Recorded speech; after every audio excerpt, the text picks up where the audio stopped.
5 দিনের মধ্যে আমরা পশু কিনব।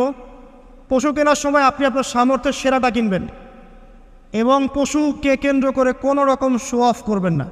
আমারটা 1,60,000, আমারটা 1,80,000, কত ভাই এত গলায় লটকিয়ে দেওয়া, এইসব কাজ করতে যাবেন না, ঠিক আছে? কিন্তু পশুকে আপনি মহব্বত করবেন, পশুকে নিজ হাতে খাওয়াবেন, পানি পান করাবেন, যাতে তার প্রতি আপনার মহব্বত সৃষ্টি হয় এবং এই মহব্বতের প্রাণীটাকে আপনাকে কুরবানি দিতে হবে। মনে রাখবেন, যিনি কুরবানি দিচ্ছেন তিনি যেন একজন ইব্রাহিম আলাইহিস সালাম, আর যাকে কুরবানি দেওয়া হচ্ছে সে যেন একটা ইসমাইল আলাইহিস সালাম। সবচেয়ে প্রিয় বস্তুটাকে কুরবানি করতে হবে। এই জন্যে আপনি আপনার সামর্থ্যের সেরাটা কিনবেন।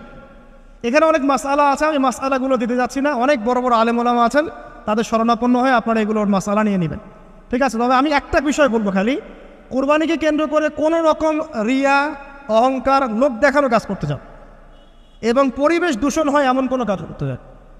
জাস্ট ইসলামের সৌন্দর্য ফুটিয়ে তুলবেন, এর